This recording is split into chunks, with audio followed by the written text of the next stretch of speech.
Good. Cool. Yeah. So my name is Anthony Pendleton. This is Character Therapy. This is my first stream ever, and what we're going to be looking at today is a game called Ironsworn. What really brought me to this game is two things. Number one, Adam Koebel has been doing a number of streams in this game, and I watch him for a lot of different things. But as he was going through it, one thing that I thought was really cool was that you can do solo stuff, which I thought was awesome. I normally run games for a group that we have here local and online, and what I thought was very cool was the idea that I can go through and actually run this for myself. And I thought it was going to be a little bit silly, but with streaming as a concept, I think it could translate well. So we're going to give it a go. The other thing is that I just got done playing a game called Hellblade: Senua's Sacrifice, which focused on a woman with suffering from psychosis, and I thought the game was amazing as a cinematic experience. I didn't want to just call it a game. So what we're going to do is we're going to, and I thought the world fit really well with it from an Ironsworn perspective, from a game. So what we're going to do is we're going to go ahead and give it a try. I have some character concept stuff in mind already, but from a world building perspective, which is the first focus for Ironsworn, I figured we'd just go ahead and do that together. So let me go ahead and load it in, and we'll give it a go. So I'm using a combination of Roll20, and let's see if it actually shows up. I'm just checking my screen to make sure it's actually popping up correctly. Cool, looking good. So we're using a combination of Roll20 and Google Docs. I don't know if I've provided a link for it yet, but when we actually start going through this and playing this, I'll provide a link so that people can actually follow along if you're jumping in late, which is good. And then we have a number of adventure moves and various moves, and then we have the rule book. So the first thing we're going to do is we're going to go ahead and pop down to our truths and start working our way through this. And one thing I've captured here is that as we start documenting what our world is, we have two things. We have our world in the real, and the world in our character's mind, in Lago's mind. So let's go ahead and start getting into it. So we're going to go ahead and start off with our truths. So I already have some ideas in mind for a couple of these things. So some of them are going to be conversational, and some of them we're just going to start pegging in.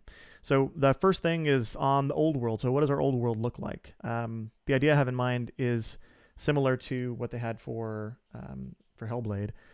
We start off here where our people, 2 generations past, because again, Ironsworn is meant to be this concept of we've come from the old world, escaping something, and the thing that we're escaping is the savage clan called the Skald. So that's going to be our first off bit. So let's just come over here, and this is going to be our first piece. So let's just grab this, and we're going to plug it into our journal, and this is our world in the real, but there's going to be more coming in. So let's get rid of some of this.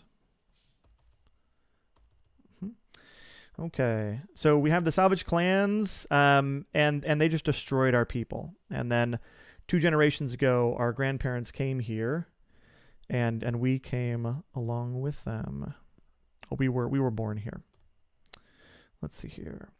Now, in the mind, I think there's more here. So in the mind of Lago, it wasn't just these clans from our old world that were here. It was also this combination of these monsters, these creatures. In Ironsworn, there's the firstborn, and we're going to get to that in a little bit here. But in the old world, and actually let's tag these so that we have them right. Old world. There we go. Cool. So in our mind, the firstborn came from the old world. They were here as well, but we're going to make them our set piece bad guys. So the firstborn came from the old world, and they're still here. These are the monsters. So a lot of the fantasy type setting stuff that we're going to see in our game for Ironsworn is going to be in our mind. So the fantasy elements are going to be in Lago's mind. They're not necessarily all real. And as we play the game, what's real and what's not real, we're not exactly going to say up front. We're just going to figure them out as we go. But we know that the firstborn came from the old world, and they were the ones who destroyed and enslaved us. Okay. Perfect. Okay. And then who the firstborn are, we're not going to get into that yet. That comes in a following piece. So let's keep moving on this one. So our ancestors moved here. Our ancestors, our grandfathers and our grandmothers moved here. So let's come back over and let's take a look to see what's next. They also have a number of quest starters here, but we're not going to look at those right now. Iron. I liked this third one, the idea that we had these metal pillars that were found throughout the land. And iron is a central mechanic of the game, whether it's talking to us as people. So the Ironsworn, we talk about the iron. But this is actually the one that I'm going to choose, the one up here. For there's iron that's all around.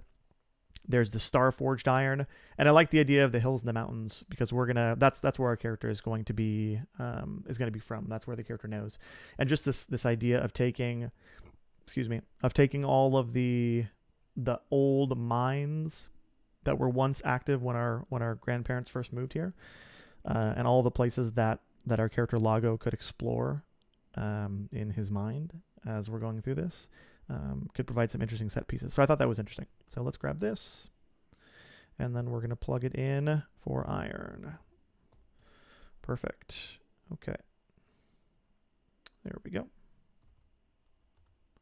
Awesome. Okay, now there's a thing with iron. So iron was mined, and actually let's just go ahead and flesh this out a little bit more too. So the iron was heavily mined by our grandparents. But the Skald have followed us here, and this is actually something we should include here. So the Skald has followed us,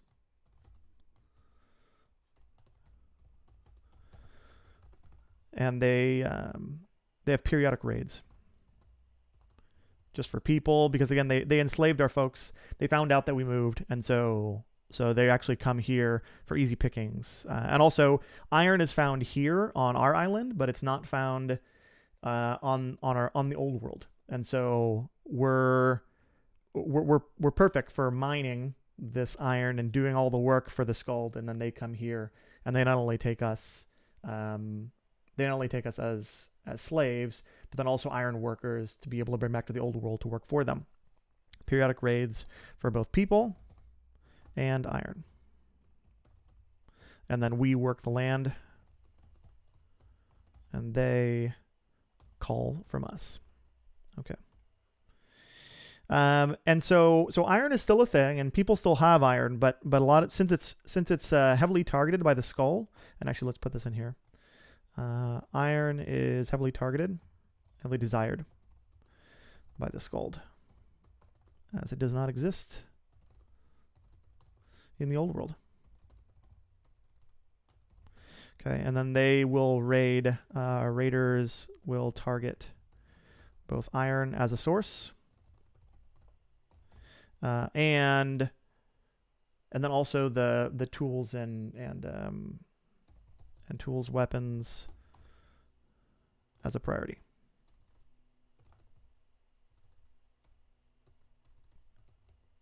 Thank you, but I don't need that as a priority. Okay. So what this does with us is that iron holds a special place in our mind. We think iron is incredibly special because the off-world, the old worlders, a Skald, they desire it, and so they must desire it for a reason.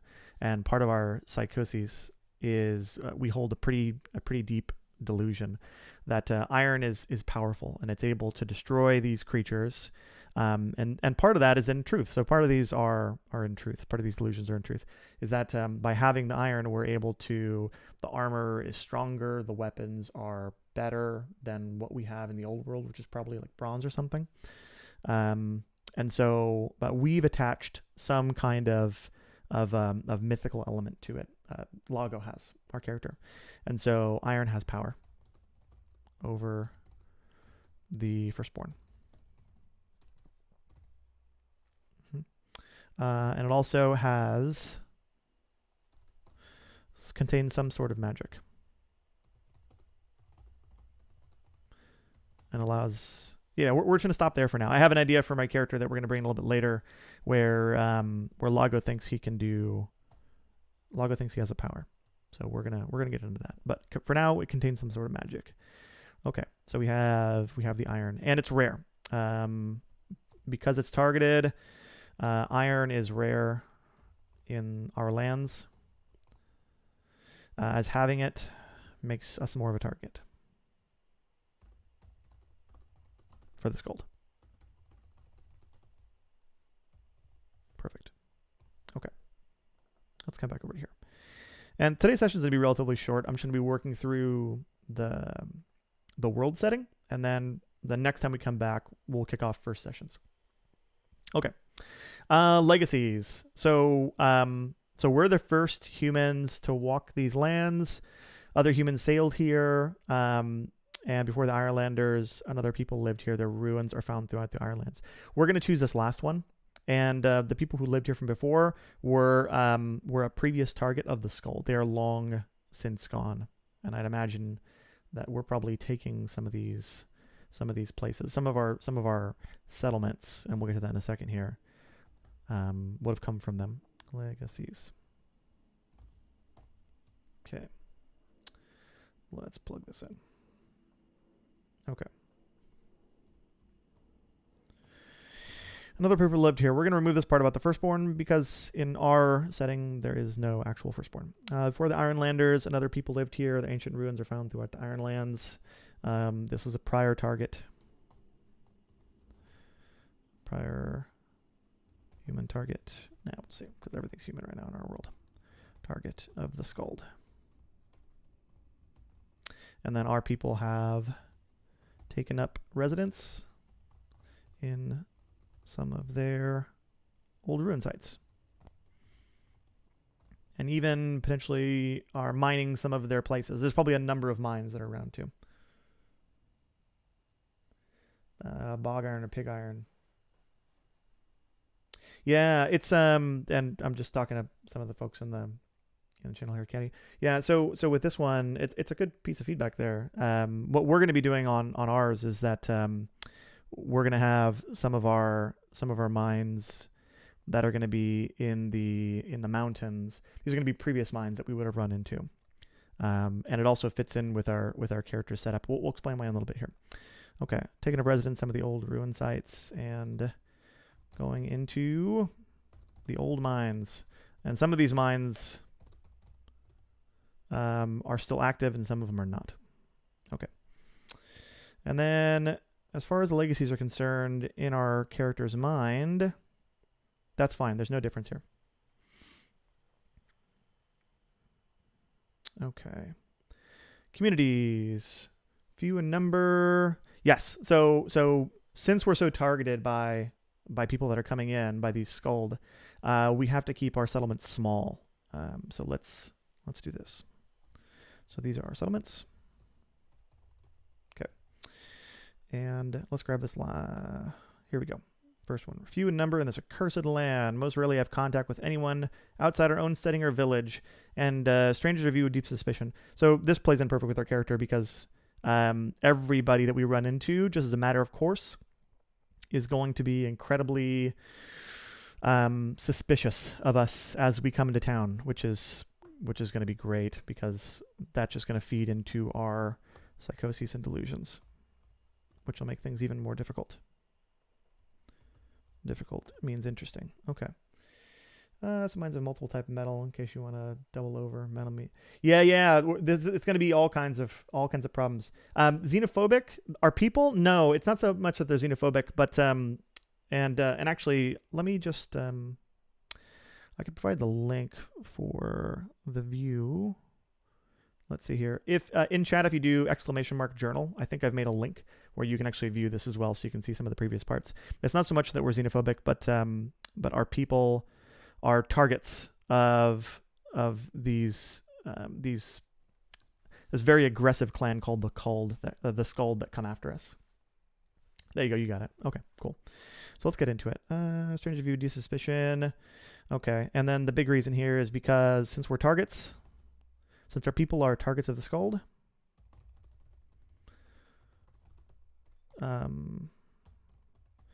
We have many disconnected small settlements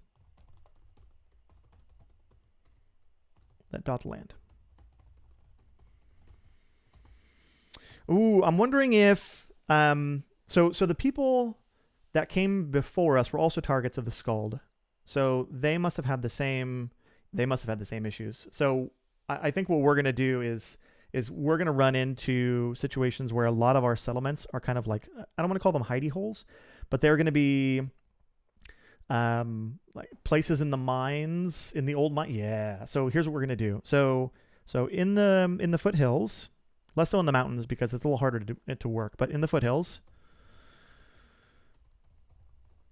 there's a series of connected, I want to say underground, like tunnels and places that might lead into like valleys inside of mountains that would be difficult to get to otherwise. Hey Gloco, evening. And I think maybe that's where some of our settlements could be. Maybe some of our larger settlements will be in like these valleys. Let's put that in there. So in the foothills, we have a series of connecting tunnels that lead to valleys inside protected valleys.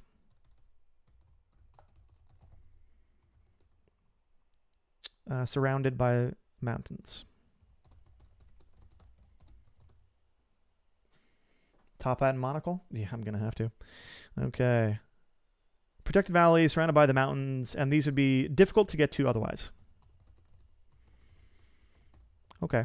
So I don't necessarily want to go the full dwarf fortress route and have all of us be underground, because we definitely want the outside. But I think this provides like an interesting kind of pocketed areas in the mountains and the foothills. Okay, so let's hold on to this one. But in the mind, so this is in our character's mind. So let's. Okay, and for those who are just joining in here, our character for this setting, you're going to see a split between in the real and in the mind. Our character is suffering from a psychosis, and so they have delusions, they have hallucinations. There's things that our character Lago will understand as being in the real world, but then there's a lot of this that's going to be in his mind. And I think a big part of this is that the tunnels that will take us between the outside world, which the Skald would easily be able to get to, and these protected areas are protected by creatures. And this is one in our minds, in Lago's mind, this is one of the reasons why the Skald have not been able to get in here. And it's going to make things difficult for us. So the tunnels that lead from the outside world to the protected valleys. Valleys? Yeah, there we go. Are they protected? No, they're not protected by these creatures. Are inhabited by dangerous creatures that can kill or injure. And they like to feast on unsuspecting travelers.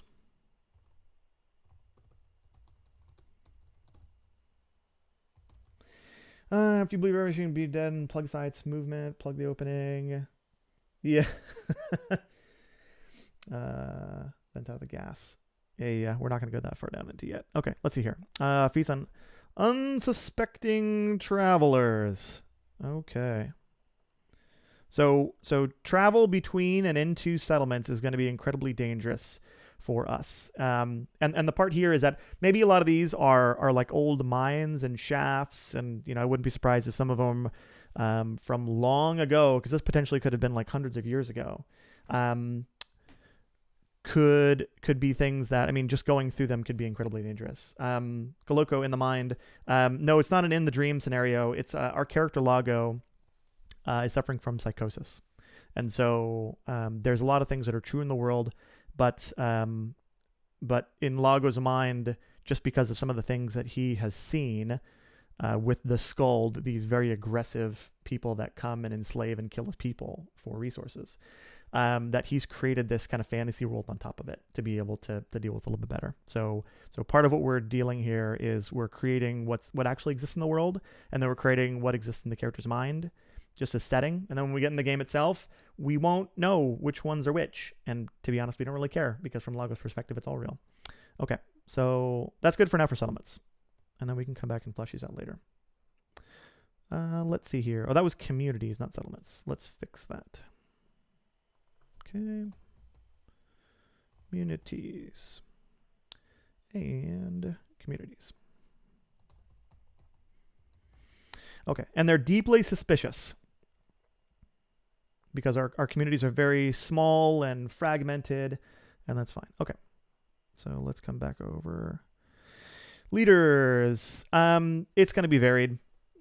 Just across the board, it's going to be varied, and people probably don't want to be leaders. So we're actually going to go so far as to say there's leadership is varied. We have specific things, but what we're going to say is, from a leadership perspective, is nobody wants to be the leader, because the leaders are called by the Skuld.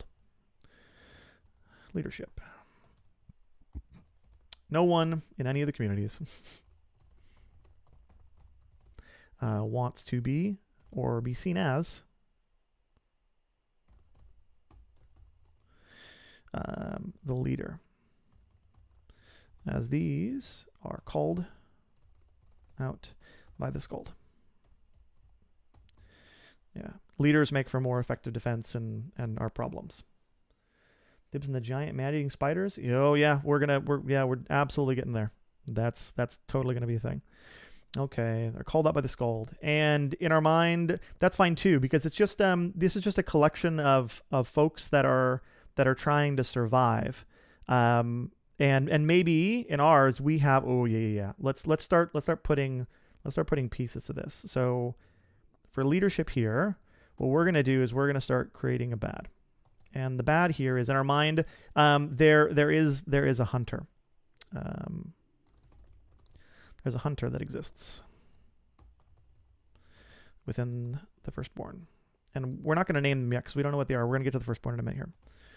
The firstborn. These are the monsters in our mind. And maybe this is somebody that exists or not. I don't really care right now. This is a hunter that exists within the firstborn that seek out, take, and murder not only leaders within our communities, but also to twist them into to the unborn, to make them tell us our secrets, convert them into the firstborn's ranks, and they use these people to give us to give them our secrets, like where we are, how to get through the tunnels, etc. And what's interesting here is that we don't. This may not even be a thing at all. Like maybe in our mind, there's people who are special. They take, and then we go off on these gallivanting quests to go and find them and stop them, and then they learn new things, but none of it exists. We don't know. Iron Thulu Mind. Yeah. This is definitely going to start getting built up over time in just how bad the problems are, or in our mind at least. Okay, let's come back to leadership. Defense. Let's see. Supplies are too precious. See, I don't think it's any of these really. So we just don't even like our defense. And let's get this in here. Let's come across. So in the real world, this is where there's going to be a big difference here between what's in the real and what's in our mind. So for defense, the defense is just not knowing where we are. So the primary means of staying safe from the Skuld is is just our protected lands, the tunnels, and some of the dangers of just trying to find your way through these lost places. The Skald over the 100 years have just forgotten about them. They just don't even care about it anymore. There's probably easier pickings of people who are just wandering around that they try to grab as they're about. And I wouldn't be surprised if some of the mines, some of the more active mines, that's where things can get more dangerous for us, where we actually have to go out outside of our protected areas to be able to get those things. Okay, so primary means of staying safe from the Skald is in our protected valleys and the tunnels. The valleys, tunnels, small communities, etc. Stay away, stay quiet is basically how we survive. And then I don't know if we'd... There's probably some element of being on the move too. Like, I don't know if we'd always move. Let's leave that one. Let's leave that one open for now. Let's leave that open. Radiation gas and creeping madness. Yeah. There's a lot of like is Lago, our character, the only one who has these problems? Probably not. Or is it more than just a psychosis in his mind? That's it. Good questions, which we're not going to answer. We're going to find those out as we play.